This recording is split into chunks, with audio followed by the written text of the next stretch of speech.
Hey everybody, Mike with Games Play Badly. Today on Session 0, we have a solo play D&D podcast named Tale of the Manticore. John's here to tell us all about it, and I can't wait. That interview starts now.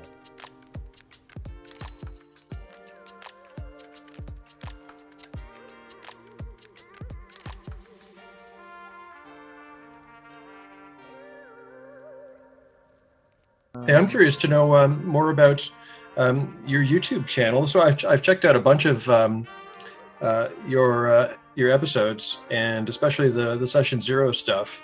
And how did you get all into it and decide to start doing this on YouTube?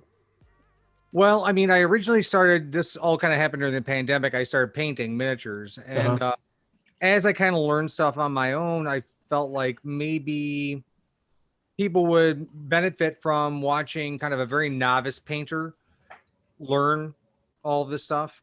Yeah. And so I said, I'm going to go ahead and shoot some videos and throw them up on YouTube. And that was the most humbling experience ever. Because you think you'd be like, oh my God, I'm going to throw these videos up there and everyone's going to watch, and nobody watches, and it's okay. It's fine. One of the things are, like through Twitter, we have that ttrpg solidarity piece. Yeah. And that made me really think about, I want to know more about the people who are creating content. Mm-hmm. And so that's kind of where Session 0 came from, is interviewing smaller podcasters, smaller creators, not, all these huge, like massive figures in the D&D tabletop universe, and to shine a spotlight on the people who are creating things, genuinely good things, and they may not get the publicity that they want. So I want to interview people, have people get to know the creators, and thereby hopefully follow your stuff. Right on. Yeah, it's funny, the promotion piece, it's so much a bigger part of doing this thing than I ever expected. Like, I've got files and everything on, like I have a folder on my desktop that just says, Tale of the Manticore, and then in it there's some scripts, and then there's some charts, and then there's maps, and then there's an enormous folder for promo stuff. And it's by far like the biggest piece of data I have outside of the recordings themselves. I never would have thought. Yeah. It's it is a whole thing, and it's almost it's a little discouraging, because you spend more time trying to promote yourself than you do creating content sometimes. So yeah, it's about even, I'd say. Yeah, and it's not enough that you make something good and throw it out there. Like, that's just not enough. The internet is just glutted with stuff, and so you have to promote if you care about having an audience. And I guess some people don't, and that's cool too, right? Right. So on Session 0 today, we have John with Tales of the Manticore. And I'm super happy to have you. I've watched your or listened to your podcast. It is unique, to say the least. Thanks, Mike. Thanks, Mike.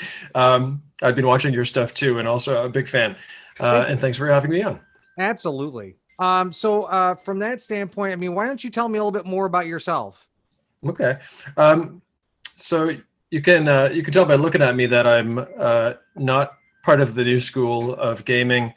I'm in my 40s now, and when I got started in the early 80s, I guess I was maybe 12 years old or something when I started playing D&D, and it was, that old purple book, the basic set, the mold-based set. Yeah.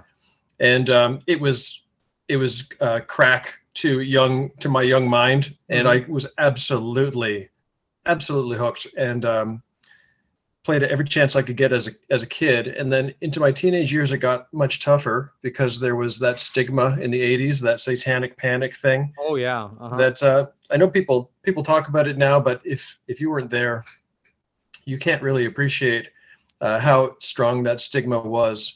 And eventually it was strong enough to push me out. And so I guess around 17 years old, I guess I couldn't handle the stigma anymore. I just walked away from it, and I did other things. And I didn't have a single game for about 20 years. And actually, it was the pandemic that kind of brought me back to gaming, and through podcasts too. I found the Adventure Zone, which is kind of a no-brainer. But kind of that taught me that podcasts could be like emotionally impactful.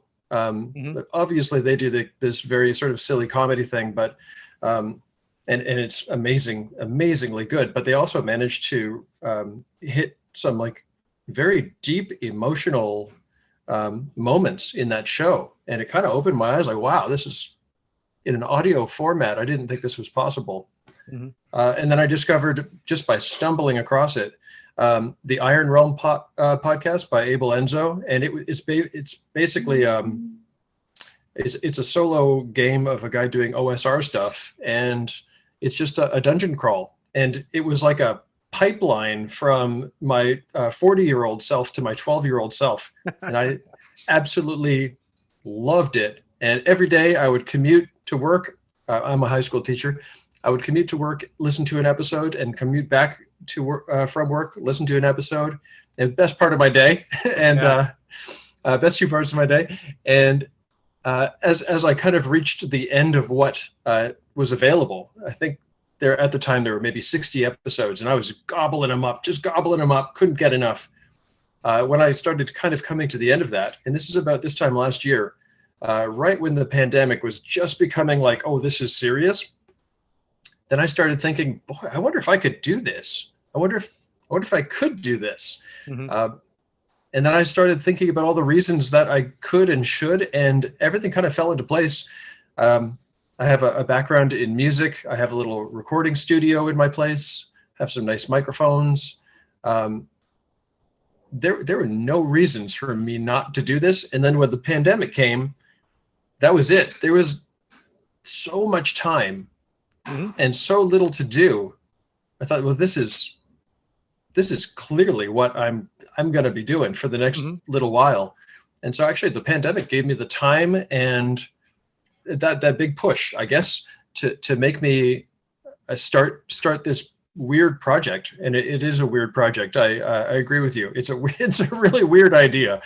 But the more I think about it, the more I think, boy, I hope other people glam onto this idea and start doing similar or modified versions of it. I think that there's a tremendous potential in storytelling in this particular way. Yeah, I would agree with you. I found it interesting because the first podcast I listened to, and I was like, okay, we're getting some narrative, we're getting some setup, we're setting up the characters, their hit points, kind of what they're at, what they're doing. Yeah. And I was expecting a voice to come in, and it was yours. And I sat there and I listened. I was like, he's doing all the characters, which is incredibly difficult to do because you're basically talking to yourself. Yeah, it's really weird. But maybe it's not more weird than writing a novel. No, because if you write a novel, that's exactly what I felt you were doing, is you were reading a novel to us. Except it has a random element to it. That's the big difference. Yeah. Because you label yourself an audio drama. Explain that to me.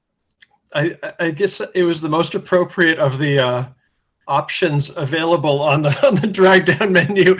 It's not really a game. There's nothing improvised about it, so I can't call it that. And so more than anything else, it is like a radio show.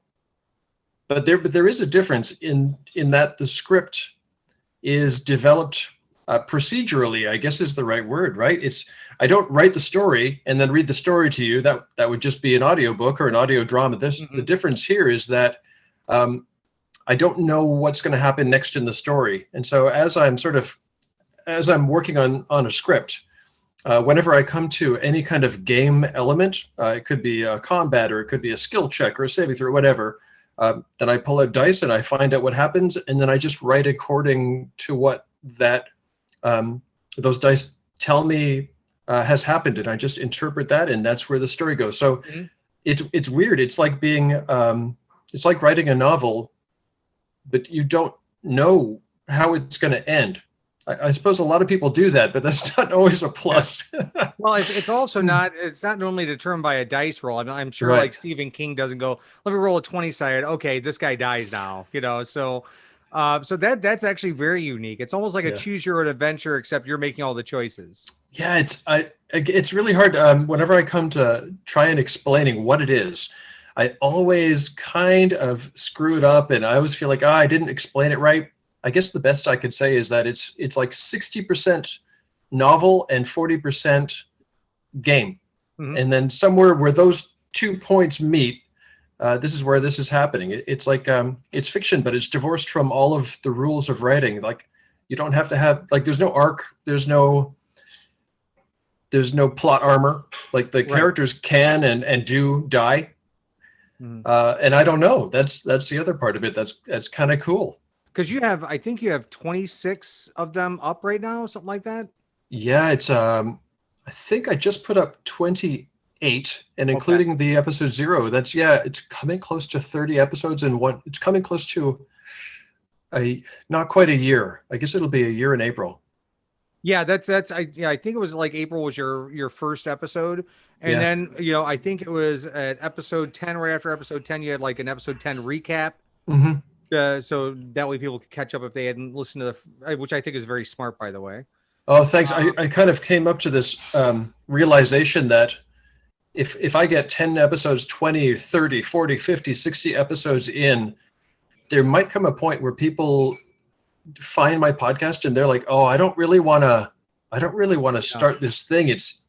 There's no hop on points there. And I don't want to go all the way back and it's like somebody saying, here, read this novel. It's this thick. And you're like, I kind of want something this thick. You have something smaller. And so I thought that these would be ways that people could sort of just on-ramps onto the show, because it's a serial and it's not one of these sort of evergreen shows. There is that. There's pros and cons, right? Yeah, I mean, I find that your podcasts are very digestible because they're typically 30-minute chunks. So you don't that's have by that design too. Of a larger show that has like a 4-hour actual play thing. Yeah. There's something psychologically, at least for me, there's something psychologically turn off. Like, I realized that somebody's hour and a half podcast, I could just listen to it in 3 sessions. But psychologically, it just seems like that fat novel where someone, here, read this, it's really good. And you're thinking, yeah, that's a thick novel, bud. It is definitely a barrier to adoption. I prefer something like that's a tight 30. That's kind of my goal. Right. So you're like a comedian. You want a solid 30. Yeah. Like, hit hard, get out. That's my philosophy. So you mentioned you played D&D as a child, and there was definitely that, and maybe more so in Canada than in the States. But do you remember that Tom Hanks movie that came out, Mazes and Monsters? Mazes and Monsters, for sure. And that was a huge part of that whole D&D flight, because parents watched that and they were like, if you're playing D&D, you're going to go crazy and kill yourself. Yeah, my parents definitely were concerned because I spent a lot of time as a kid, mostly with the books, actually. I think I spent more time planning to play the game than I actually played gaming. Like, definitely, we did have games. My brother played, his friends played. So we definitely had games going on in the house, but a lot of the time was spent just reading and making maps and painting figurines and stuff like that. And I think my parents were kind of concerned about just the quantity of time. Yes. It's kind of a shame, because I would credit the game, specifically D&D. I would credit to my decision to become like an English teacher now. Like, I don't think I really got into books until I discovered D&D and then got into reading. And then my vocabulary just exploded because of all of the reading I was doing of, like those early modules and all those early books like the Monster Manual and stuff, because like, I could not get enough. And my reading was probably pretty weak before that. And then once I discovered that, yeah, my vocabulary just doubled, tripled probably. And then I got into books and started reading all of the sort of Forgotten Realms novels that they Oh put out, yeah, and all of the yeah. Choose Your Own Adventure novels that came before that, all those Livingston ones. And I couldn't get enough, but I think my parents were definitely like concerned, and like everyone else back then, they thought that it would make you go crazy and turn you into some kind of, like psychopath. Right. Yep. I actually had a long time DM. I started playing probably around 12, 13. Hmm. And we would play at my friend's house, and we played a lot. I mean, you want to talk about not doing drugs? We didn't have time to do drugs. I mean, we were literally buried in a book. We, Yeah. we would buy the novels, and we were all poor, so we couldn't afford to buy many of them. So we'd buy, if there was a series, we'd all buy one book in the series, Uh-huh. and we sit up in this guy's attic and we'd read them. And once we got done reading, we would pass it to the next person and take the next book. And and it was almost like a time challenge because everyone's waiting for you to finish, So Right. but I absolutely agree with you. I think that D&D gave me better reasoning. Hmm. It gave me definitely a better vocabulary. Yeah. It helped with my math skills because, believe it or not, D&D is all about algebra, and people don't want to talk about it. But because you're always solving for X, Yeah. Yeah. and yeah, so I mean, I completely agree with you. Yeah, but there was a demonization, and so this a buddy's house that we used to DM in, or you used to DM in, his grandmother at one point actually brought holy water up and sprayed his books. Wow. Yeah, like just Wow. ruined a couple of them, but she was definitely of the. I don't think she ruined, but there were definitely stains from the water. But and as a matter of fact, I was staying with an aunt of mine in Oklahoma, which is a very conservative area here in the States. And I had a buddy of mine who I played one of his games, and he would write me because I was gone for like the entire summer, so he'd write me a letter every week about my character and what was going on with the adventure and stuff like that, so I could stay Hmm. connected. Yeah. And I had Yeah. my books. I brought my books with me, and after I left the house, she had an exorcism performed. Wow, that is intense. I mean, if you think about it, a bunch of books with devils on them, right? Yeah, Because they really did. They had devils right on them. The Dungeon Master's absolutely. Guide, devil. Player's Handbook, devil. Yeah, Uh, these books are strewn all over the place. We sort of it's nothing now. It's funny, but at the time that could have been shocking. I- in a yeah, way, you can't blame our parents because it's what the media told them was true, and whatever the media says is true, that's what's true. yeah, yeah. Yeah, And so the pandemic drew you back in. it did because I have to attribute it largely to those two podcasts, first the Adventure Zone and then the Iron Realm. And to be very fair, the Iron Realm gave me a place to start. It's more than just an inspiration to me. When I heard it, I thought, I want to do this. I want to do what this guy is doing. I don't know if Abel is the guy that dreamt up this mode of playing or storytelling or whatever you want to call it. He's the earliest that I know, anyway. And I was completely unaware that there was anything like called solo playing. Right, And right. Yeah. now I'm plugged into this community.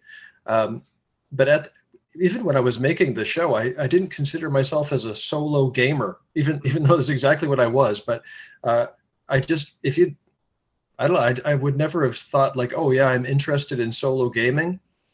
It would never have occurred to me. Right. But when I heard Abel's podcast, The Iron Realm, I thought, oh, I want to do this, but I don't want to just clone it. That's cheesy and that's not cool, and it's not interested in that. But I would like to take this idea and grow it, and see how far I can push the envelope on it. And so, at first, my show is pretty basic. Kind of, no pun intended, but it's pretty basic.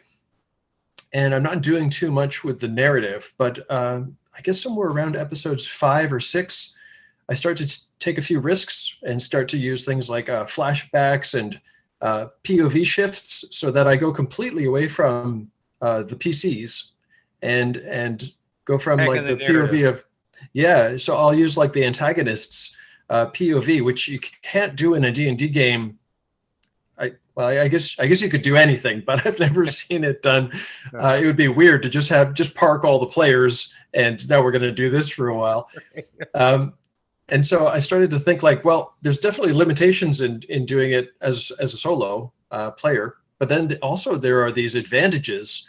And so I tried to like lean into every advantage I could find with this method and just explore that this new mode of storytelling to see kind of like what could be done.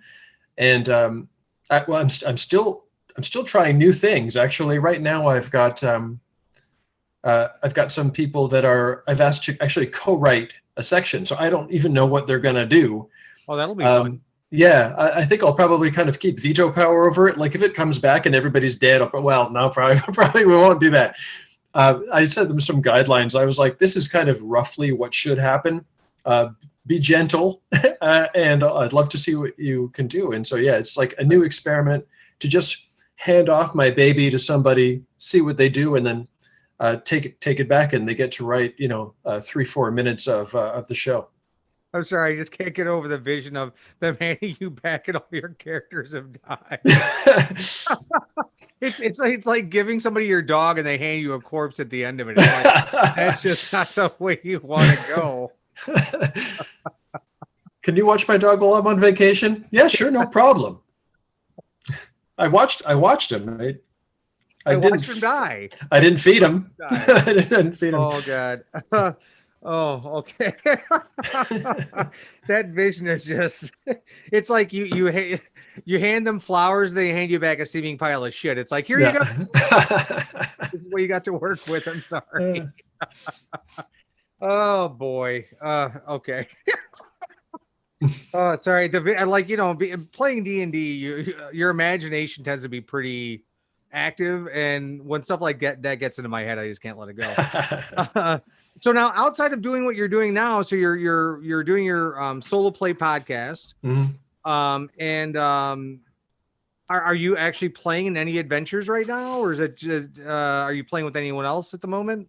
Yeah. So the Wi-Fi that I get in my apartment here is not particularly strong, and so if I do like a Roll20 game, and I try and use audio and video, it always crashes. And so I learned, actually, because I'm a teacher, I learned that really, really quickly and found out that's a no-go. Right.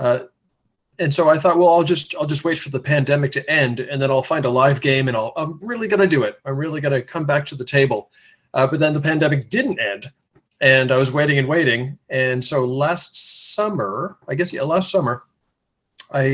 a Roll20 text-based game, and boy, did I find the right group of people. They're kind of like me in that they like their fantasy to be serious fantasy, if that term has any meaning at all. Mm-hmm. But I don't like gonzo goofball shenanigan style. That's fine. I'm a fan of shows like The Adventure Zone, as I talked about, or Dungeons and Daddies, and others that do that really, really well.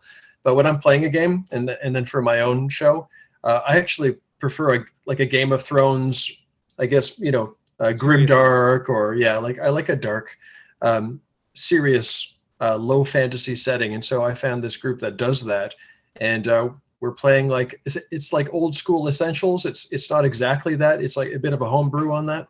But I play a halfling. I guess just a halfling, right?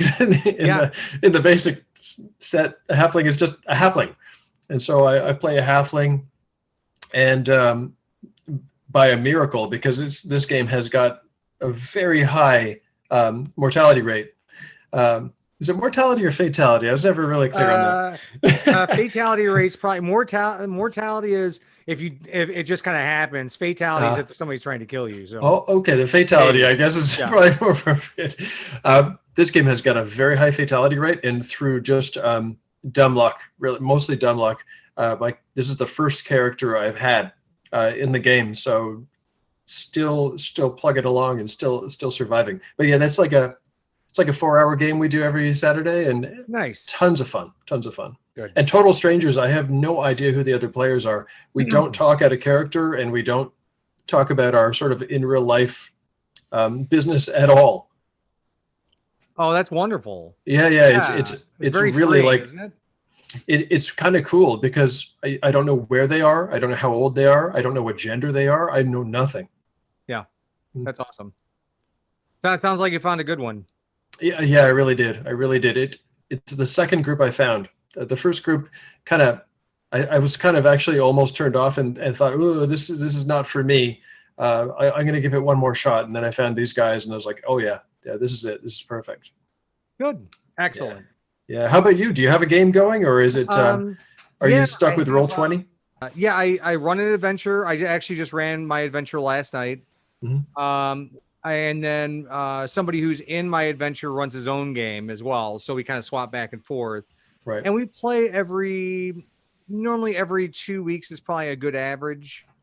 And we're actually going up to see them this next week to actually do an in-person gaming session. Oh, nice. Yeah. Nice. Yeah, that's a huge goal for me for 2021 is that I just want to get to a live table, and maybe it'll be total strangers or who knows. But I really miss that. It's been decades, like literally decades since I've been at a live table. Yeah. Also kind of want to try a con because that's something I've never done in my whole life. Really? Cons can be intimidating because of some people take them very, very seriously. You have the con veterans who know what's going on, and they're very serious about their business. I used to go to Gen Con here, and I only did that 2-3 years probably. It wasn't like I was a veteran, because back in those days I was a kid. I didn't have any money. Cons are expensive. Right. So yeah. And I'm not getting a hotel room because I was 15. So we would drive up from Chicago to Milwaukee, and we'd spend the day. We get a day pass and roam around, but we never got a chance to really play anything because we didn't have time. We were busy looking at everything. Maybe we'd meet a couple people, things like that. So, yeah, we had. And the sad thing is, last year, our friends from Iowa and my husband and I were going to go to Gen Con. And it was the first time they were ever gonna be at a con like that. So we had planned the hotel room, or we rented like a VRBO. We had everything planned out. We were gonna go there for Thursday through Sunday, and the pandemic hit. And I was like, no. And and we're looking to see it because Gen Con didn't cancel until a lot later than I thought they would, and they finally canceled, I think, in late May, early June. We kind of all, at that point in time, we all knew that the handwriting was on the wall. We weren't going to make it, but so that was going to be our con that we were going to go to, and we unfortunately it got canceled. So hopefully in the next year or so we'll be able to go back and start going. But cons, I think you'd have a great time with. It's kind of on my bucket list, I guess. it's on my to-do list. Get back to a live table, check out a con. I've got a bunch of people that I want to recruit for my show, and because now I've kind of gotten very much into asking people to do voices for me. And as my show grows and gains popularity, I feel like I can approach that person that I thought, oh, they'd never have heard of me, and so there's no way they would say yes. But lately, actually, I've kind of gotten to a point now where I felt like, yeah, I can go to somebody and say, like, would you be interested in doing a voice for the show just as a one-off? Right. And I don't want to spoil it, but I've gotten quite a few people, especially kind of coming up, that I think people will be surprised and they'll be like, wow, okay, I didn't expect to see this person on the show. Well, that's awesome. I think that's a great idea. It's a great way to change things up a little bit. I mean, you're talking about giving some creative license to other people and letting them kind of massage the storyline, and then to bring some additional people in to do some voices for you, and even if one-offs or maybe the recurrings or what have you. Right. I think that's a great way to expand not only your listener base, but also to relieve some of this creative strain from you.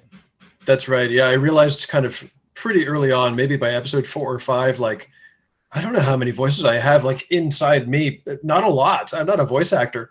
Can I do 5, 6? I'm going to run out very, very quickly. And so the first few people, it was not the easiest thing to get because nobody heard of me at all. And so I was really just kind of cold calling. Hey, I do this show. It's hard to explain, but would you like to read a few lines and then mail them to me or email them to me, and I'll put them into a show, and then you get to hear it back all in the mix. And so the first few, bless them for doing it. I felt it added so much. I was like, well, this is definitely something I'm going to pursue. And so I added more and more and more. I don't know how many I'm up to now, 20, 25 voices. Nice. Yeah. That's wonderful. I have something stupid that I do for this show, and it's dumb and it's infantile, but I do it anyway. Let's do it. And it's my speed round. And so what I'm going to do is I'm going to present you with a series of choices or questions. Just give it a quick thought, throw your idea out there. If you want to expound afterwards, that's fine, but it's more kind of almost like a stream of consciousness type thing. Okay, let's try it. First question, podcast or video stream? Podcast. Okay. I figured you'd say that, but I had to throw it out there. Book or movie? Book. What is your favorite fantasy novel? It's got to be Lord of the Rings. Yep. That's a good one. Popcorn or peanuts?